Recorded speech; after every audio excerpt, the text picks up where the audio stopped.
Tô indo lá fora pra tirar foto. Já volto. I have no idea where my mother actually was in the house, but she responded with a "Tá bom," so I'd yelled loud enough, per usual. Slamming the door, I stepped outside, and the frigid fingers of winter slapped me, leaving a handprint on each cheek. I wrapped my scarf tightly around my neck, adjusted my knit beige beanie, and tucked a couple loose strands of hair underneath it. My breath curled out in front of me and seemed to fall onto the unmelted snow on my front steps. Bouncing down the steps, I took a glance at the sky, which flourished with vibrant shades of red and deep purples that twisted into each other to form a beautiful maroon shade. Leonardo's painting had projected itself right over our pond. Walking past my parents' cars and then striking a stance in the middle of the street, I took a moment to take it all in. I took my camera to my eye, pointed it so that the sun was just barely off-centered, and focused the lens. As I did so, a flock of migrating geese in the usual V formation flew straight through the shot. Click. The shutter of the camera went off. I remember this as a beautiful memory, filed away, locked in my heart, so that whenever a rainy day comes, I can smile. Tell me a story about where you live, one of my little cousins asked me when I went down to visit in Brazil.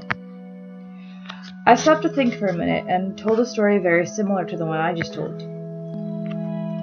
That night I lay in bed in the hot, muggy summer and thought about how many ugly memories my street held.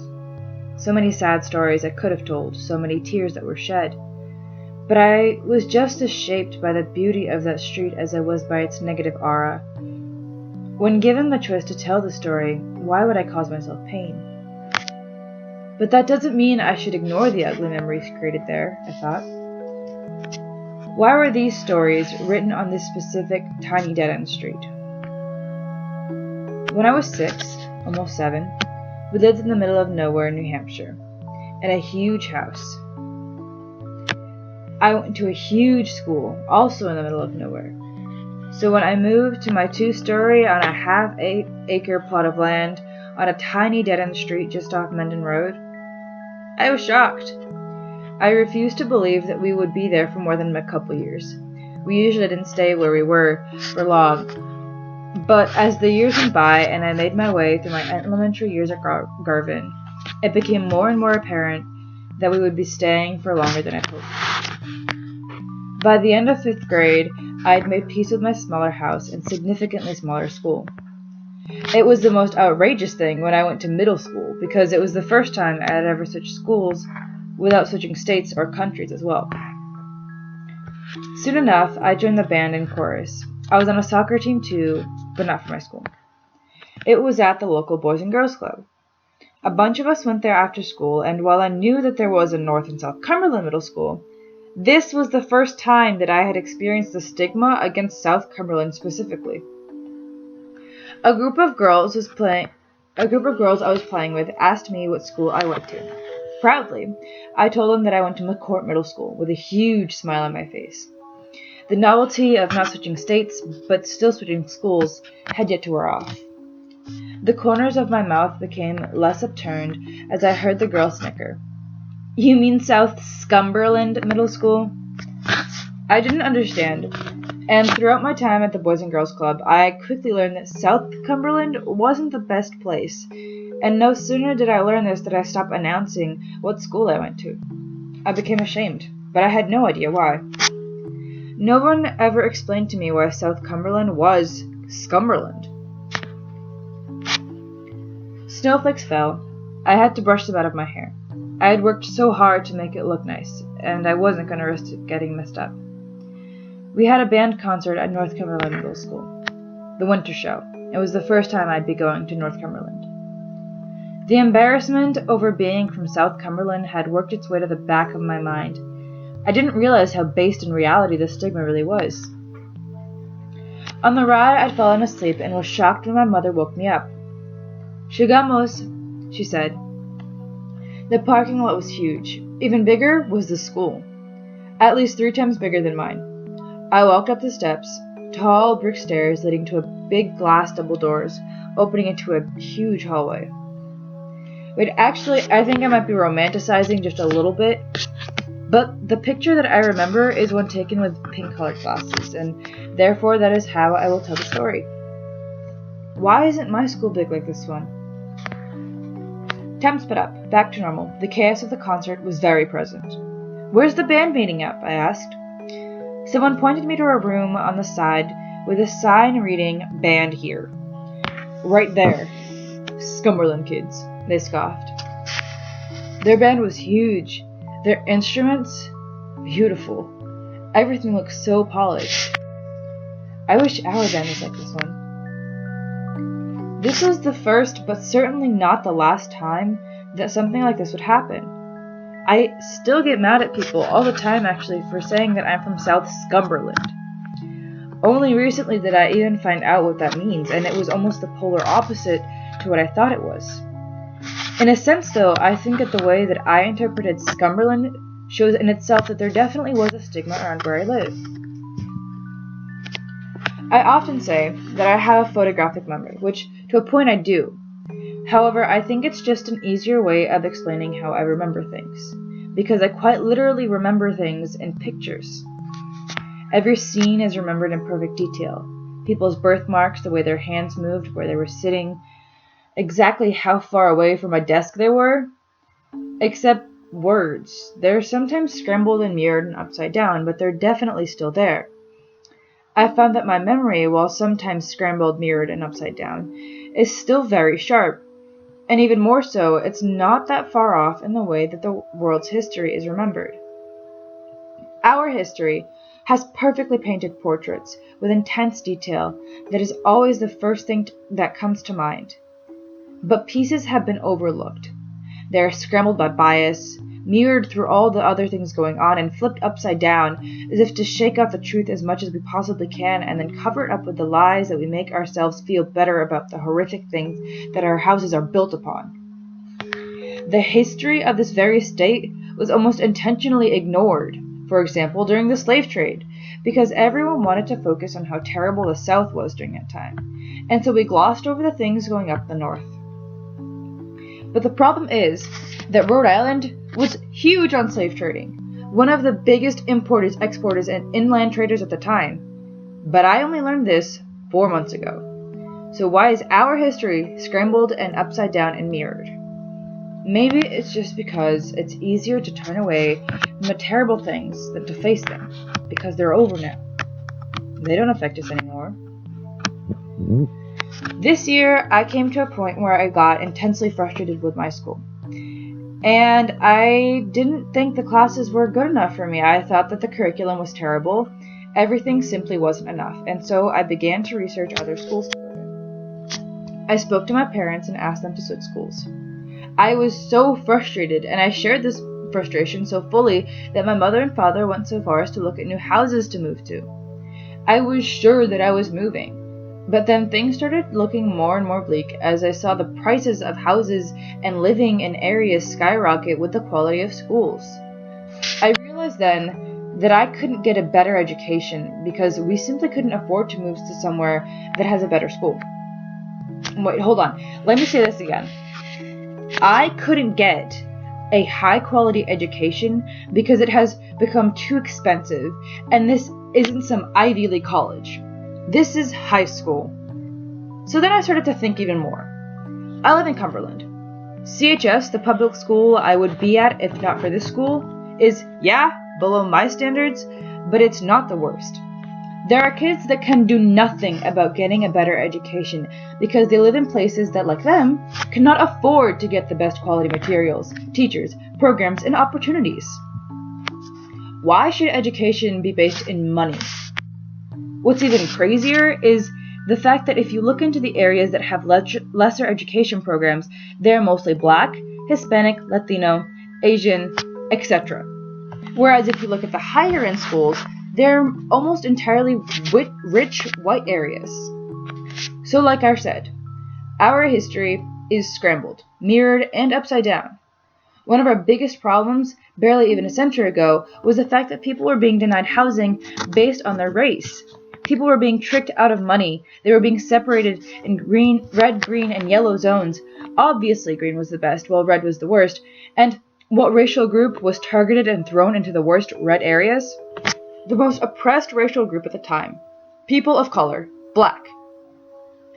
Overlay a map of the red and green areas with the map of the state currently, and it's easy to see that the areas of racial segregation of the past map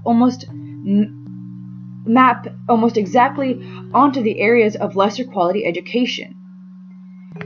Education is one of the basic rights of man, in my opinion, and the past segregation in Rhode Island has affected the current quality of education in many non-white areas.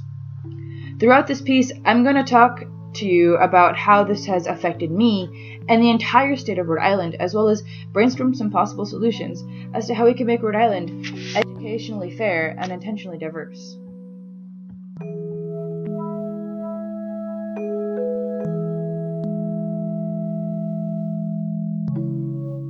(1935) Housing in Rhode Island, as with many other states, was at one point segregated by race. And in this year, every major city in Rhode Island was color-coded by the HOLC to demonstrate the level of investment security. These classifications were ranked with green representing the best neighborhoods, blue representing the still desirable neighborhoods, yellow representing the definitely declining areas, and red for hazardous areas.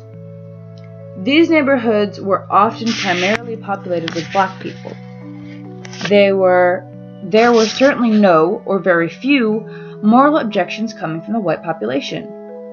Why? Well, white people were the ones with the richer neighborhoods.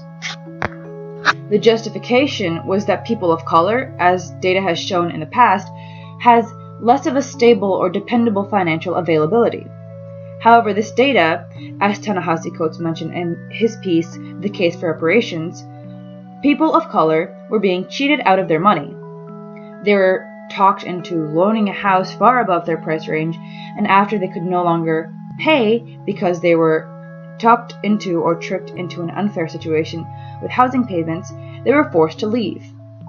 And on top of that, houses that were higher up in classifications were generally priced lower for white people, and prices were raised for people of color.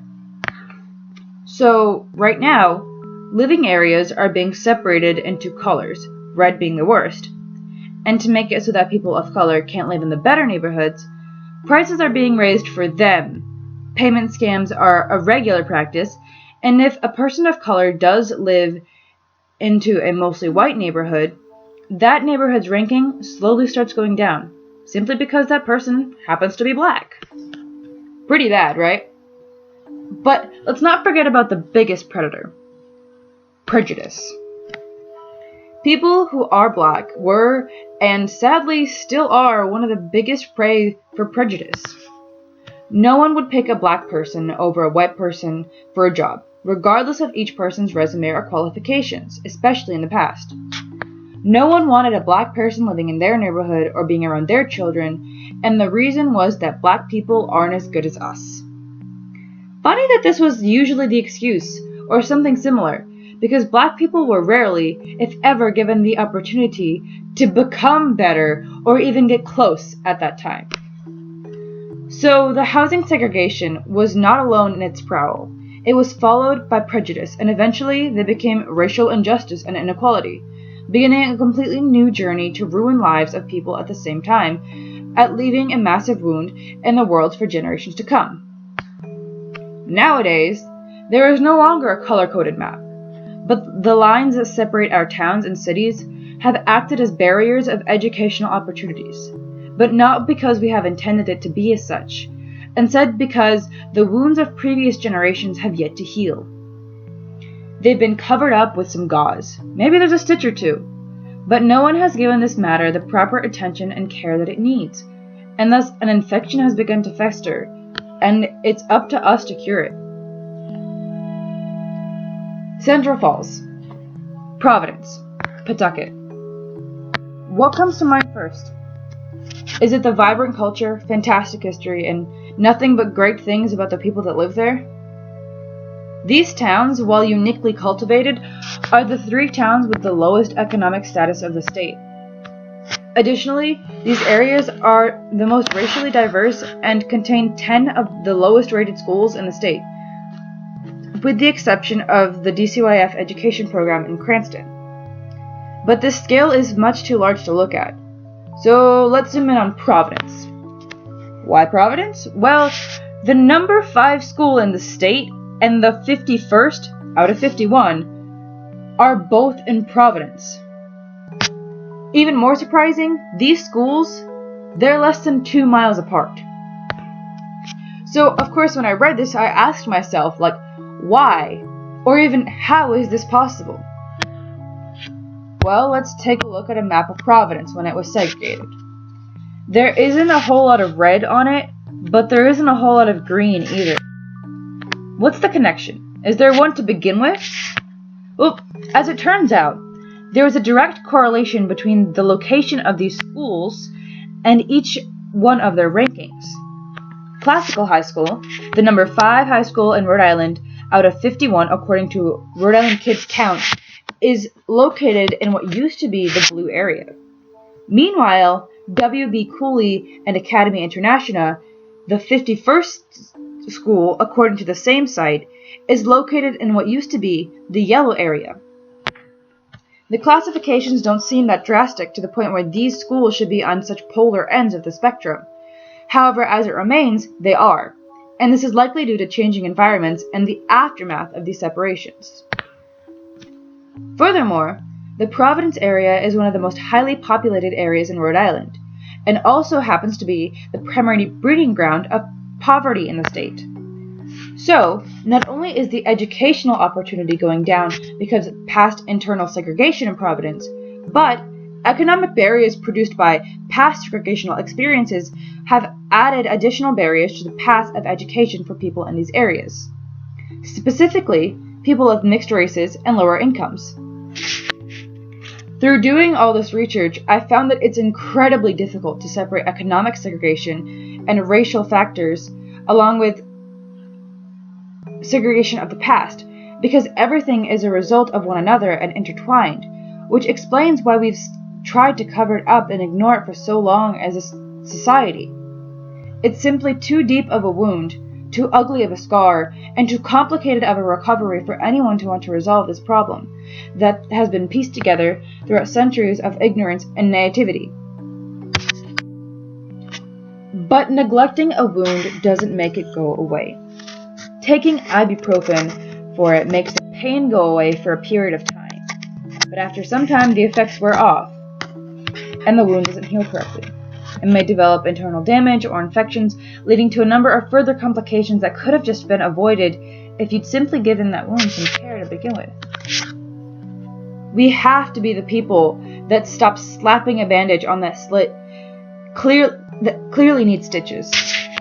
We have to be the people that step up and shout that this needs attention. But how the hell are we going to fix this centuries-long problem? You might be thinking. Well, here's some food for thought. As frustrated as I've been with Blackstone Valley Prep in the past few months, we have to remember that our system gives an out to the kids that would otherwise be attending a school rated 46 out of 51. Our system gives an out to the kids who don't have the money to be sent to a super high-end school. We don't notice it anymore because we take it for granted, but Blackstone Valley Prep works in so many of its aspects.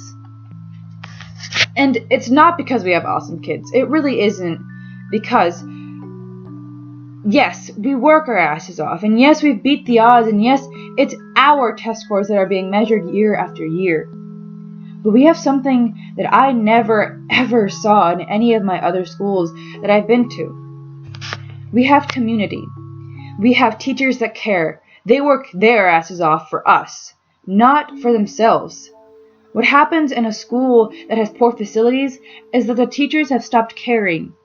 And it's possible that this has happened, especially in areas that are predominantly black, because standards have been dropped far below an acceptable bar. Meanwhile, the bar in other places is incredibly high, and the teachers are driven, like many of ours. So our test scores are higher because we know the material, hard and cold.